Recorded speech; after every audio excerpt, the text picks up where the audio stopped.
ना रुके हैं कदम अभी और ना ही हिम्मत हारी है, इस बार सिलेक्शन लेना है, हम सब ने ठानी है।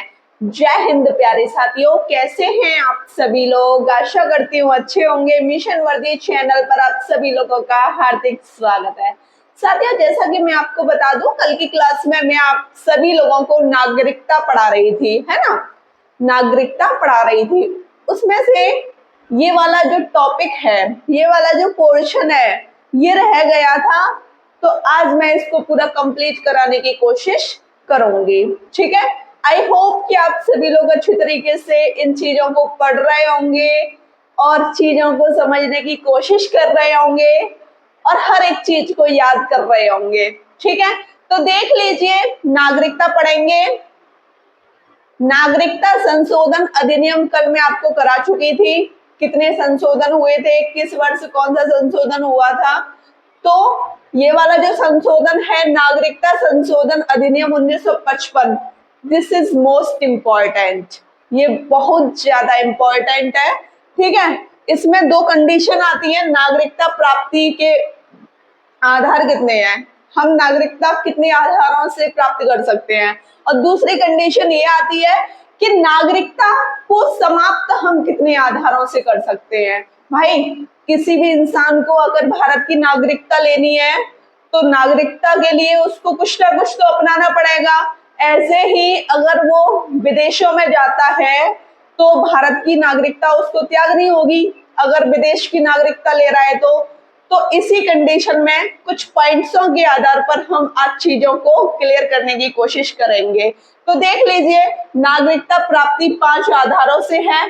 पहली जन्म से, दूसरी वंश क्रम से, तीसरी पंजीकरण से, चौथी देशीकरण से, पांचवी भारत में सम्मिलित होने के आधार पर। इन आधारों से हम नागरिकता ले सकते हैं। लेकिन नागरिकता का परित्याग किस तरीके से कर सकते हैं, देख लीजिए। वंचित किया जाना, किस तरह से वंचित किया जाना अभी बताते हैं, ठीक है। स्वतः त्याग की घोषणा, पर्यावसान, इन तीनों कंडीशनों से हम नागरिकता का परित्याग कर सकते हैं। अब आप देख लीजिए कि नागरिकता की प्राप्ति किन किन आधारों पर की जा सकती है, ठीक है। जन्म से 5 आधार थे, है ना। अब एक्सप्लेनेशन के साथ हम लोग पढ़ लेते हैं। पहला है जन्म से। यदि आपका जन्म, मतलब कि हमारे जो भी पूर्वज थे उनके जन्म की बात हो रही है, ठीक है। यदि आपका जन्म 26 जनवरी 1950 को हुआ हो, यदि आपका जन्म 26 जनवरी 1950 को हुआ हो, 26 जनवरी 1950 को क्या हुआ था, सभी कमेंट सेशन में कमेंट करेंगे, ठीक है। यदि आपका जन्म 26 जनवरी 1950 को हुआ हो या उसके बाद भारत में हुआ हो, या तो 26 जनवरी 1950 को हो गया या उसके बाद भारत में जन्म हो गया, ठीक है, तो वह व्यक्ति जन्म से भारत का नागरिक माना जाएगा। लेकिन उसके माता पिता में से कोई एक भारत का नागरिक हो, ऐसा नहीं माता पिता नागरिक नहीं है भारत के, है ना, वो विदेशों से आ गए फिर आपका जन्म हो गया, तो ऐसी कंडीशन नहीं मानी जाएगी। आपके माता पिता में से कोई एक व्यक्ति भारत का नागरिक होना चाहिए और आपका जन्म 26 जनवरी 1950 या 1950 के बाद होना चाहिए, ठीक है। ये जन्म से नागरिकता है। अपवाद में कुछ कंडीशन है, देख लीजिए ये कंडीशन क्या है। फॉरेन एम्बेसडर, विदेशी राजनयिकों के बच्चे भारत के नागरिक नहीं माने जाएंगे। जैसे बोलते हैं ना कि इस कंपनी के एम्बेसडर ये हैं, अगर यहाँ से जैसे कोई एक्टर या एक्ट्रेस विदेशों में चला जाए तो ऐसा नहीं है कि वहां उनको विदेशी नागरिकता मिल जाएगी, ठीक है। उनके जो बच्चे होंगे वो विदेशी नागरिकता के तहत नहीं आएंगे, ठीक है, समझ गए ना। अगर एम्बेसडर हैं, विदेशी राजनयिक हैं, तो उनके बच्चे भारत के नागरिक नहीं माने जाएंगे। समझ गए ना। शत्रु के अधीन क्षेत्र में जन्मा बच्चा भी भारत का नागरिक नहीं माना जाएगा। जैसे कि मैं आपको बता दूं, जो दुश्मन होते हैं, दुश्मन के क्षेत्र में अगर कोई भी बच्चा जन्मा है तो वो भी भारत का नागरिक नहीं माना जाएगा। ठीक है, अब आप देख लीजिए अधिनियम, कौन सा अधिनियम है? नागरिकता संशोधन अधिनियम 1986।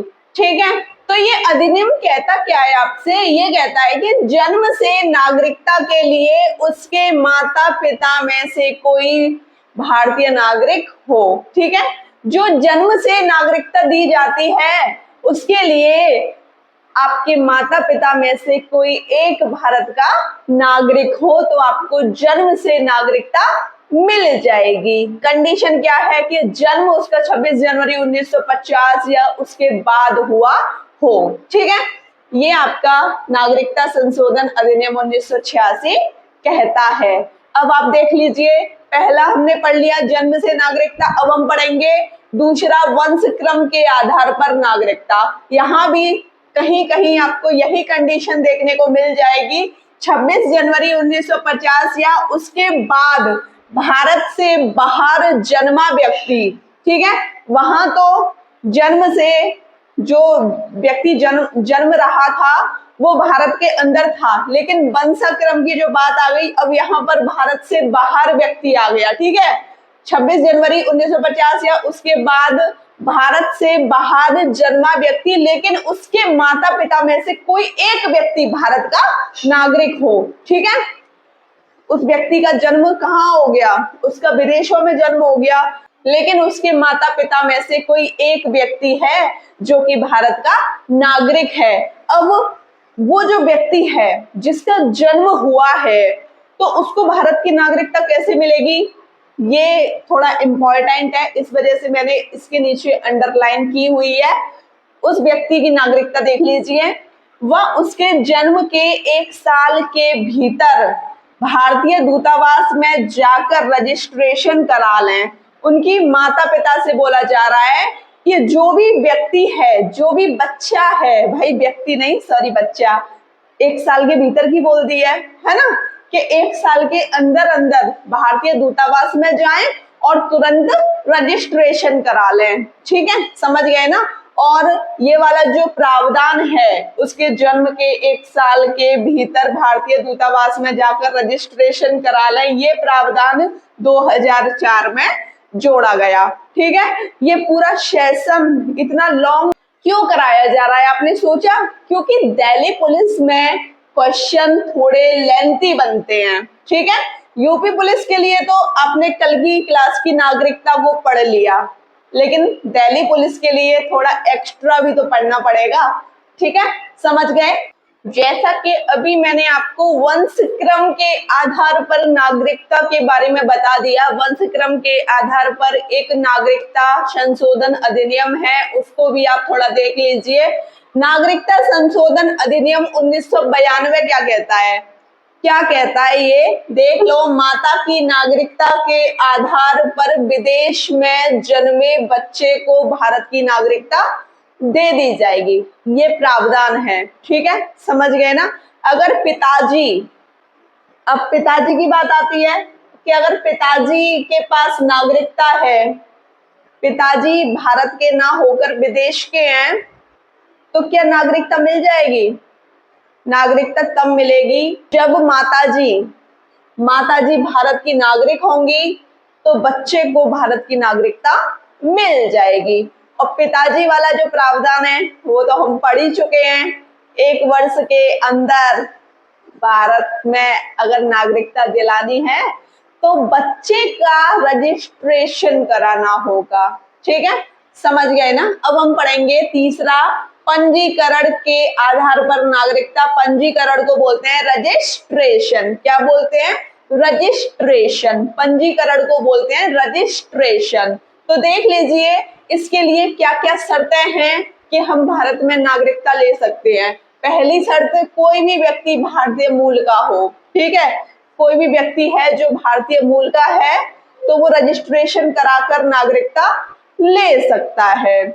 अब आप दूसरा नंबर देखोगे, विदेशी महिला जो भारतीय से विवाह कर चुकी है या कर रही हो, इन फ्यूचर में या तो विवाह करने वाली हो या उसका विवाह हो गया हो, तो उसको भारत की नागरिकता रजिस्ट्रेशन के माध्यम से मिल जाएगी, पंजीकरण के माध्यम से मिल जाएगी। अब तीसरा देखो, जन्म भारत में हुआ हो एवं माता पिता में से कोई एक भारतीय नागरिक है, उसके लिए कम से कम 5-7 वर्षों तक भारत में रहना होगा। ठीक है, मतलब कि उस व्यक्ति का जन्म कहाँ हुआ हो, भारत में, लेकिन उसके माता पिता में से कोई एक भारतीय नागरिक है, फिर भी उस व्यक्ति को कहाँ रहना होगा, उस व्यक्ति को 5-7 वर्षों के लिए रहना होगा भारत में। ठीक है, अब आप कह रहे होंगे कि दीदी वंशक्रम में भी तो ऐसा ही था। देखो, बात रजिस्ट्रेशन की तो हर जगह चल रही है ना, तो रजिस्ट्रेशन, वंशक्रम, ये बस आपको समझने हैं। ठीक है, समझ गए ना, बिना रजिस्ट्रेशन के कुछ नहीं हो सकता। अब आप देख लीजिए, इसी में ये पॉइंट है, उसके बाद रजिस्ट्रार के पास जाकर रजिस्ट्रेशन के लिए आवेदन करना होगा। ठीक है, अब तो समझ गए ना कि कुछ भी बिना रजिस्ट्रेशन के नहीं हो सकता, चाहे वो आपका जन्म से हो या वंशक्रम से हो या पंजीकरण से हो। अब हम लोग पढ़ेंगे देशीकरण के आधार पर नागरिकता।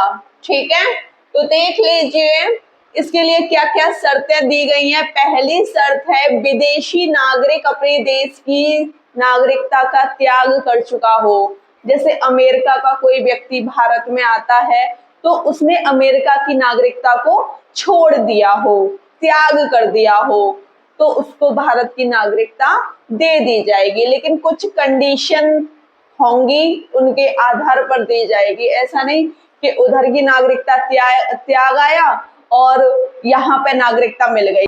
कुछ कंडीशन है जो कि भारत में रहने के लिए अपनानी होंगी। कौन कौन सी कंडीशन है देख लीजिए।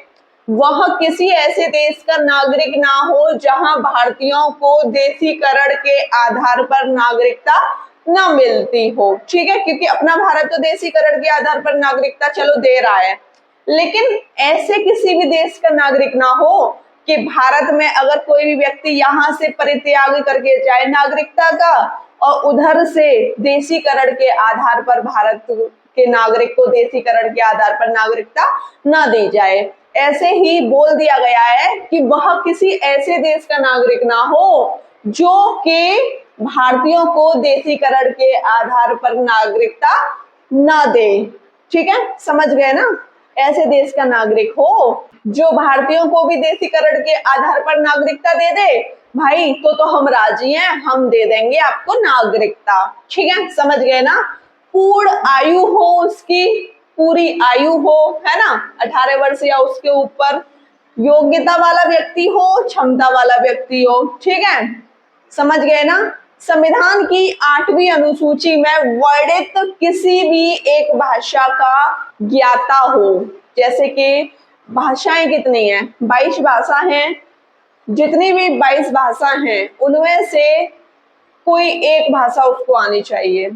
ठीक है, पता लगा कि चीन का कोई व्यक्ति आ गया, चाव माव कर रहा है, तो ना वो समझ पाए हमारी भाषा को, ना हम उसकी भाषा को समझ पाए।